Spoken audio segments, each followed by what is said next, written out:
I'm Joanna Simpson here at Quant Minds International in London. Joining me now is Jonas Svallin, Senior Director of Quantitative Solutions at Factset. Thank you very much for joining me. Thanks for having me. And what is systematic equity investing? We like to think it's a more comprehensive word than saying quant investing, because it includes both quantitative investing as well as quantamental investing and fundamental investing.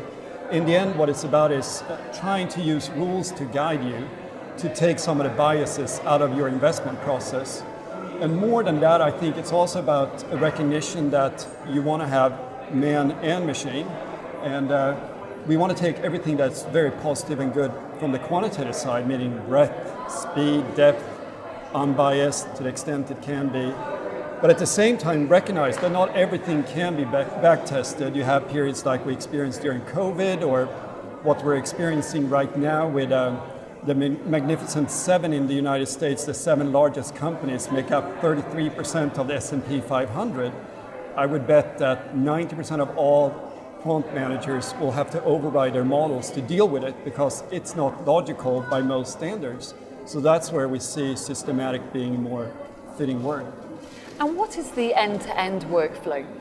So that's us trying to put the systematic investment process to work. So we have been working for the last number of years on building out all the components you need to run a quant operation or a systematic investment operation. So it includes both the research, the production, as well as the implementation of the strategies. So you shouldn't have to leave the platform, the environment, to do something else, because when you leave the platform, there's information loss, mistakes might be introduced.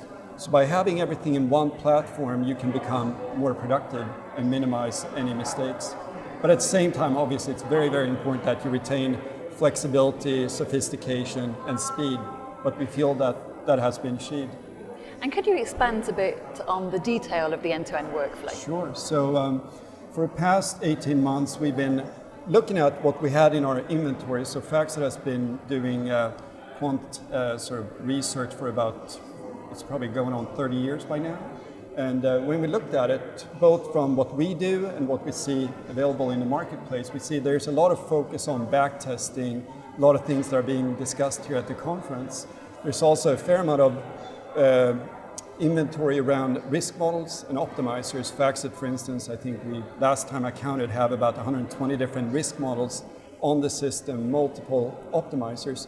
But in between, there's not a lot of commercial products. So we felt that in some ways you can think of these signals, these factors that people talk about at the conference, that those are the ingredients, what you have to use to cook a scrumptious meal, if you may. They're the buy and sell ideas that you're using. But how much of it you should use has not really been well, I guess, outlined by commercial vendors. It's very well documented in the literature. So we felt that there was an opportunity for us to incorporate everything that has been written to date, and it starts from 2003 onward, and then add our special sauce to it. So we have added additional ideas to the inventory. So now we have 2 additional new modules that we think are very important. So one is this factor selector, which is about how do you find the factors that make sense out of what you bought at the grocery store. Hopefully you had a shopping list that didn't buy too much, but some of these things will be duplicates of one another. So this weeds out the ones that are redundant. And then the second part is, how do you size these ideas? So that's where we spent most of our time, and we think we have come up with something that is very flexible and should be intriguing to a lot of investors. And how do you see the end-to-end platform benefiting clients? So I spent a bit over 20 years on the buy side, and first about a decade with a hedge fund, and then about 10 years with a buy side firm, a long-only firm.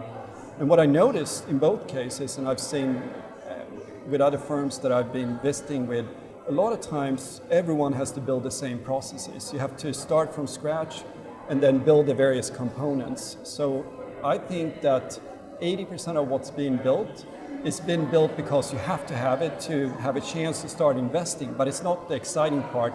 It's the part that you just need in order to get going. Almost like with a house, for instance. It's not so exciting to build the inner walls and put in the doors and so on. You really want to decorate it and make it nice.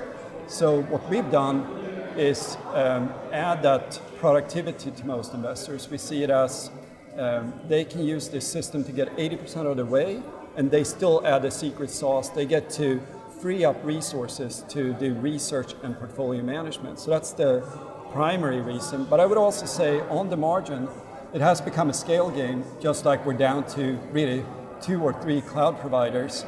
It is very expensive to build these systems. We have a team of 70 people involved in this operation, of which 10 people are working on optimization questions every day.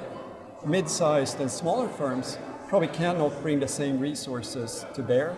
So we think this also makes the firms who elect to use these type of systems more competitive. So it's a chance to compete against the larger firms that have very good resources. And can this work for other asset classes? Yeah, so we have just started working on systematic credit. So it's a natural progression because it's next in line inside of the capital structure. You have equity as you move up the food chain, and then you have credit. And the first thing we did was that we hand collected, because we have a very large data refinery, almost 6,000 people devoted to collecting data on behalf of our clients. So what we did was we created a linkage between the equity security and the credit parent, which is very, very important. And we did this for 16 years across 3 million instruments. So that was step 1. Step 2 we're working on right now, which is to build a complete total return database so that we can decompose the total return into price change and all the underlying components, including the credit part, which is the important part. So once we have this, we're going to then employ the same end-to-end workflow for credit. And of course, this can work for other asset classes too. And what do you hope to achieve from this over time?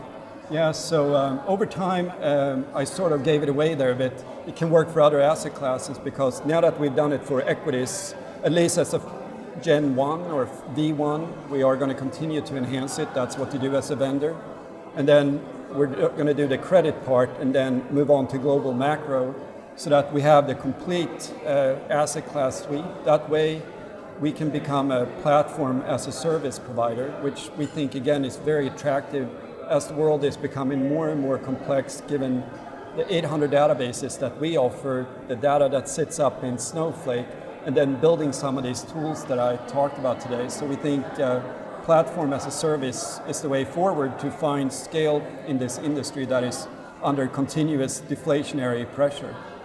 Jonas Svallin, thank you very much for your time. Yeah, thank you.